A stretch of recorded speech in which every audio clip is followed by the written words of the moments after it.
Kumusta mga brad? Ito ang Honda Click. Wow, Honda Click. Ito nga po ang pinakamabentang scooter sa Philippine market. Yung mga kukumpetensya kasi niyang 125cc na scooter, nilampaso niya. Sabi nga nila, game changer.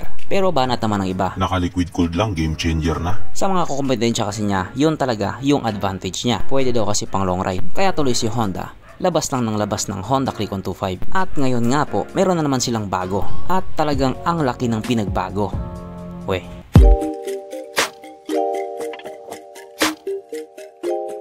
Pero syempre bago tayo magpatuloy, kung bago ka pa lamang napadpad dito sa aking walang kwentang channel, huwag ka na mag-subscribe. So yun na nga, bigla na naman ng gulat si Honda Philippines. Nilabas na naman kasi nila ang pinakabagong at pinakagwapo na Honda Click 125 version, sabi ng mga ulupong version 5 daw eh. Syempre version 3 pa din. At sa itsura pa lang niya, kitang kita nga po natin na ang laki ng pinagbago ng decals niya.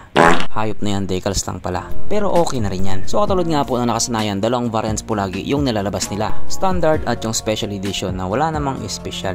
Ay, sorry, meron ba? Pasensya na, medyo pasmado bibig ko. So yung kanila nga pong standard, makikita natin na iba na talaga yung decals niya. Pero may hawig pa rin kahit papano.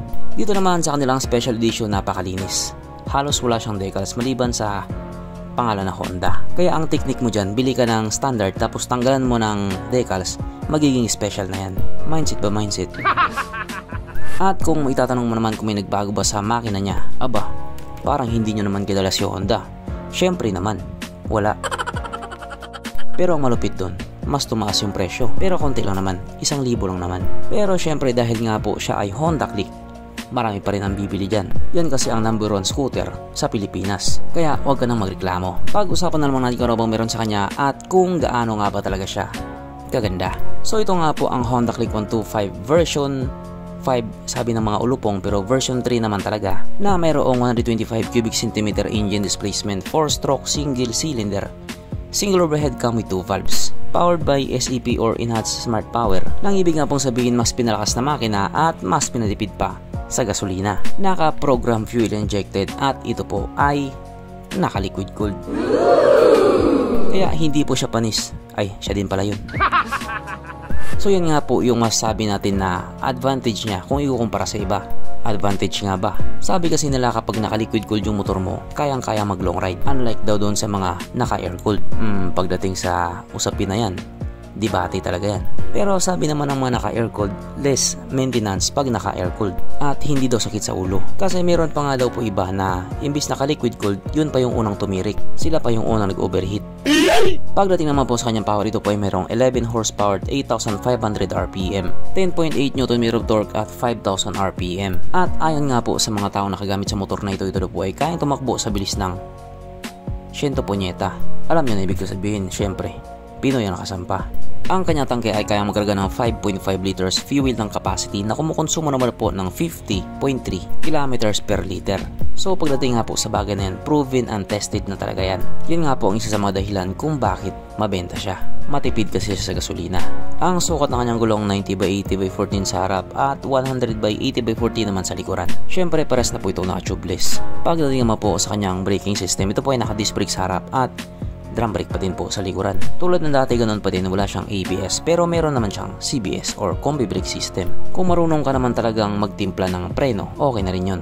Pero kung tatanga-tanga ka, huwag ka na lang magmotor. Ang kanyang seat height ay mitaas na 769mm at 131mm naman ang kanyang ground clearance. At ang motor nga po na ito ay may kabuuang bigat na 112 kg. So para nga po sa forma at laki niya, sakto lang din yung bigat niya. Mapunta naman po tayo sa iba pa niyang mga features. So ang ilaw nga po sa motor na ito, naka full LED na po. Tulad nga na sinabi ko kanina, wala naman talaga nagbago sa kanya. Ganun pa rin yung itsura. Kung ano yung mukha niya dati, ganun pa rin yung mukha niya. Ang kanyang gauge panel, syempre ito po ay naka full digital.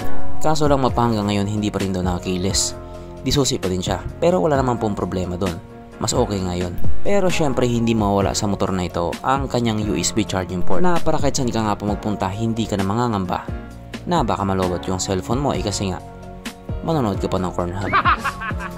At dahil ito nga po ay bagong motor na, syempre wala na po siyang kickstart. At darating din naman talaga yung panahon na mawala talaga yung mga ganyang kickstart na yan.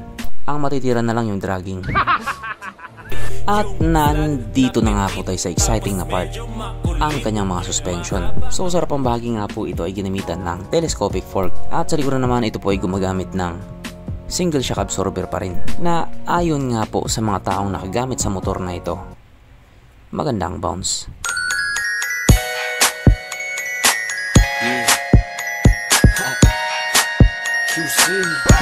Syempre, meron pang isa.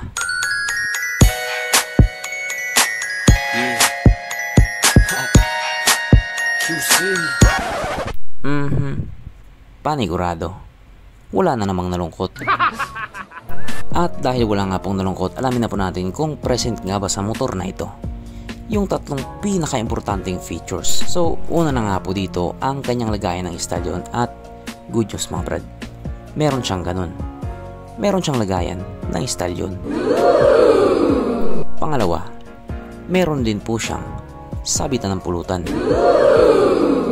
At oras na nga po para sa ating Red Horse check, ang pinaka-importanting feature sa isang motor.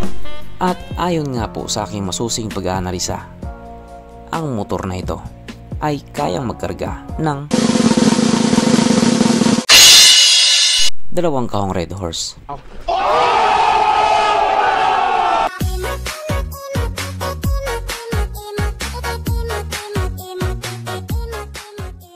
So therefore ang motor na ito ay talagang highly recommended. So bali ang kanila nga pong standard ay mayroong 4 na kulay. Yan nga po ang Pearl Arctic White, Pearl Sylvestic Gray, Obsidian Black Metallic at ang Stellar Blue Metallic. Yung special edition naman ay Obsidian Black Metallic, Pearl Arctic White at ang Pearl Crimson Red. So ang pinagkaiba lang naman po nila ay yung decals, tapos yung kulay ng mags, tapos yung grab bar sa likod. Pagdating sa makina at saka sa mga features, parehas lang naman.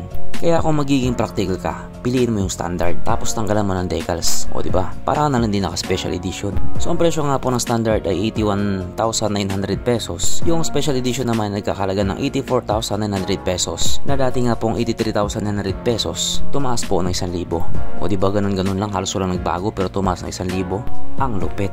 Pero syempre hindi pa magtatapos yan dyan. Ang totoong struggle doon sa mga kamoting ahente. Yung 84,000 na yan baka maging 90,000 na yan. Ganon kalupit yung mga yan. At ang matindi pa doon, hindi na sila takot sa DTI. Tatawanan lang nila yan. Alam din kasi nila na sa ngayon yung DTI tulog sa pansitan. Kumbaga parang wala lang. Bahala kayo sa ginagawa nyo, basta kami tuloy-tuloy lang. Aabutan din namin kayo. Ganun lang. Kaya marami din talagang kamoting ahente ang namimihasa. Kaya good luck na sa inyo. So hanggang dito na lang muna mga brad. Kung may gustong sabihin or gustong idagdag doon sa mga sinabi ko, mag-comment ka na lang sa baba. Okay, bye.